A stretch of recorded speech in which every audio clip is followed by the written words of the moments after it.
Yeah, Trisha and Todd, a lot of news coming out of CCSD today, but I do want to show you first something that we haven't seen in quite some time. CCSD football players on the field. Now that practice just wrapped up, their second practice of the year. They kicked off yesterday. And I want to show you something else. Spectators, their family, on the other side of the fence, on the other side of the road, watching from the back of a pickup truck. I just spoke to a dad who came out of his truck to watch his son practice for the second time in more than a year on the other side of the fence, and that is how things will continue throughout this shortened season for football.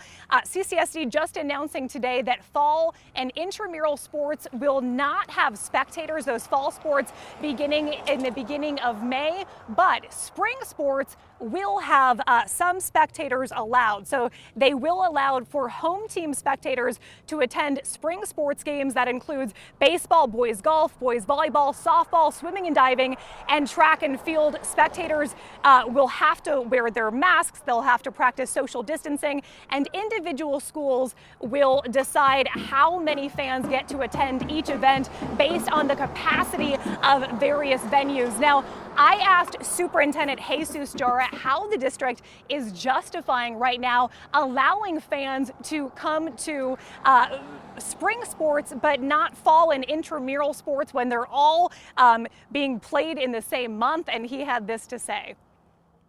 This is all about our children.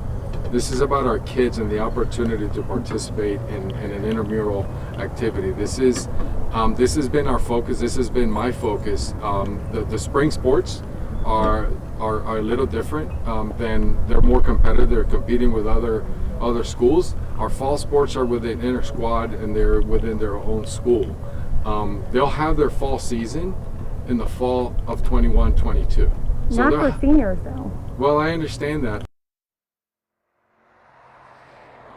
Now, one piece of exciting news for some CCSD high school football players this year is CCSD announced a partnership with Allegiant Stadium. So on March 23rd and March 24th, coming up later this month, or actually April 23rd and April 24th, they'll actually be allowed to play an intra-squad game inside of Allegiant Stadium that goes for 9 CCSD teams.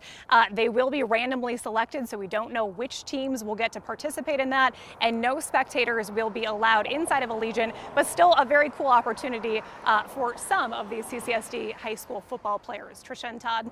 Jackie, that's certainly exciting. A great partnership with the Raiders there. We hear the win, by the way, is helping the district with COVID-19 testing of student athletes. Yeah, so for football, baseball, and softball, all of those student athletes will be getting weekly COVID-19 testing. That is free to them. And actually, the Wynn Las Vegas has set up a lab inside of the casino where all of the tests will be going. So they really stepped up and set up that lab inside of the casino to be able to provide some streamlined service for CCSD student athletes. Trisha and Todd.